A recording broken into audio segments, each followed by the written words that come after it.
আসসালামু আলাইকুম।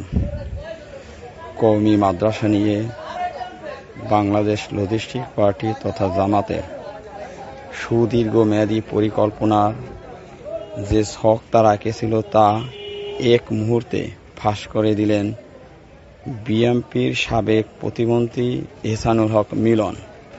দেখেন কি বড় ষড়যন্ত্র, ওরা মুখে মধু অন্তরে কি বিষ। আল্লাহ এদের থেকে আমাদের হেফাজত করুক। সেইটা দিতে তখন জামাত কঠিন এবং জোর আপত্তি জানিয়েছিল, কওমিকে যেন মাদ্রাসা স্বীকৃতি না দেওয়া হয়। আমি মন্ত্রী ছিলাম, আমি যাহা বলিতেছি তাহা কাগজে পত্রে রেকর্ডে রয়েছে।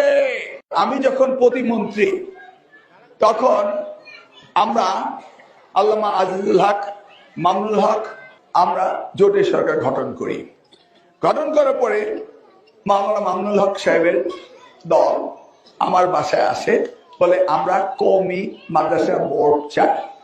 যেহেতু এটা বিএনপির সাথে একত্রে রাজনীতি করছে আল্লামা আজিজুল হক সাহেব, বেগম জিয়া অত্যন্ত সদয় ছিলেন, আমি এইটাকে মাদ্রাসা বোর্ড করার জন্য মামুনুল হক সাহেব বড় ভাই ফাইজুল হক সাহেবকে নিয়ে আমার বাসায় একাধিক মিটিং করি। শুনেন মাইন্ডলি, শুনতেছেন তো? আমি একাধিক মিটিং করি। মিটিং করে আমি আমার মাননীয় প্রধানমন্ত্রী দেশমাতা বেগম খালেদা জিয়াকে বলি যে আমরা তাদের সাথে জোট করেছি এবং কওমি মাদ্রাসা বোর্ড দেওয়া প্রয়োজন।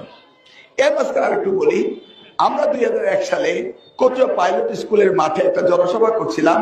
মুফতি ফজলুল হক আমিনী এবং আল্লামা আজিজুল হক সাহেব ওই মিটিং আসছিলেন, মনে আছে ইতিহাস? এবং ওনারা আমাদের জন্য খেলেছিলেন।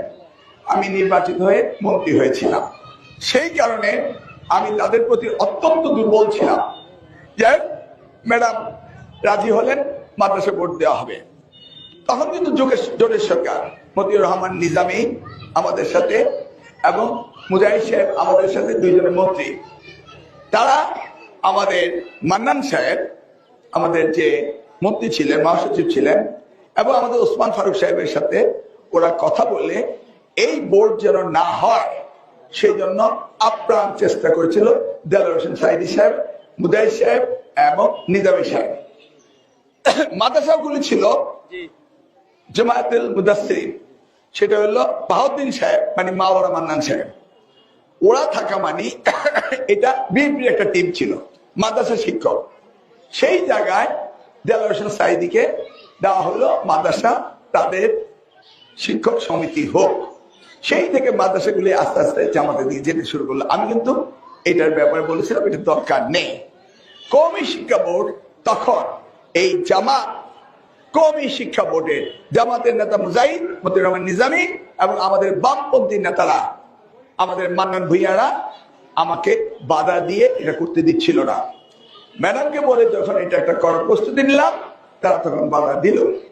পরবর্তীতে এটা আটকিয়ে দিল এবং 96 শেষের দিকে আমি এটা দেশমাতা বেগম খালেদা দ্বারা জোর করে এই কওমি মাদ্রাসা বোর্ডটা করাই, গ্যাজেট নোটিফিকেশনটা করাই। কওমি মাদ্রাসা বোর্ড কি চেয়েছিল? তারা বলছিল যে আমাদের কোনো টাকা পয়সা সরকারের কাছে নিব না, কিন্তু আমরা যে এই কওমি শিক্ষা শিক্ষিত, আমরা সৌদি আরবে একটা মসজিদে ইমামতি করতে চাই, আমাদের সার্টিফিকেটটা গণপ্রজাতন্ত্রী বাংলাদেশ সরকারের কোন সিল মোহর নাই। কথাটা বুঝছেন? এখানে আমি কথাগুলি বলছি তার কারণে এখানে অনেক মাদ্রাসার শিক্ষক আছেন, অনেক জামাতের নেতা আছেন, সেই জন্য আমি জিনিসটাকে ব্যাখ্যা দিয়ে বলছি। এই যে কওমি একটা সিল পাইলে তারা এত কষ্ট করে তারা কি দাওরা পাস করেন। এই দাওরা পাস করা মানে MA সমতুল্য। তাদেরকে একটা সরকারের সিল চাইছে, টাকা পয়সা কিছু চাই নাই, তাদের বোর্ড আছে। সেইটা দিতে তখন জামাত কঠিন এবং জোর আপত্তি জানিয়েছিল, কওমিকে যেন মাদ্রাসা স্বীকৃতি না দেওয়া হয়। আমি মন্ত্রী ছিলাম, আমি যাহা বলিতেছি তাহা কাগজে পত্রে রেকর্ডে রয়েছে। এবার বুঝেন, সেই কওমি আর জামাত এখন এক, কিন্তু জামাত কচুয়াতে 200টার বেশি কওমি মাদ্রাসা আছে, তাদের কিন্তু নমিনেশনটা দেয় নাই। এরপরে আসেন আমি এই দেশমাতা বেগম খালেদা জিয়ার ইবতেদায়ী মাদ্রাসার বই ফ্রি করা, তারপরে দাখিল পাস করে ঢাকাতে ভর্তি হওয়া, আলেম পাস করে বিশ্ববিদ্যালয়ে ভর্তি হওয়া, ফাজেল কামেলকে কুষ্টি ইসলামিক ইউনিভার্সিটিতে নেওয়া, তাদেরকে ডিগ্রি আর মাস্টার ডিগ্রি সম্মানে দেওয়া, বিশেষ পরীক্ষা দেওয়া, সবকিছু আমরাই করেছিলাম। কিন্তু কওমিকে তারা করতে দেয় নাই।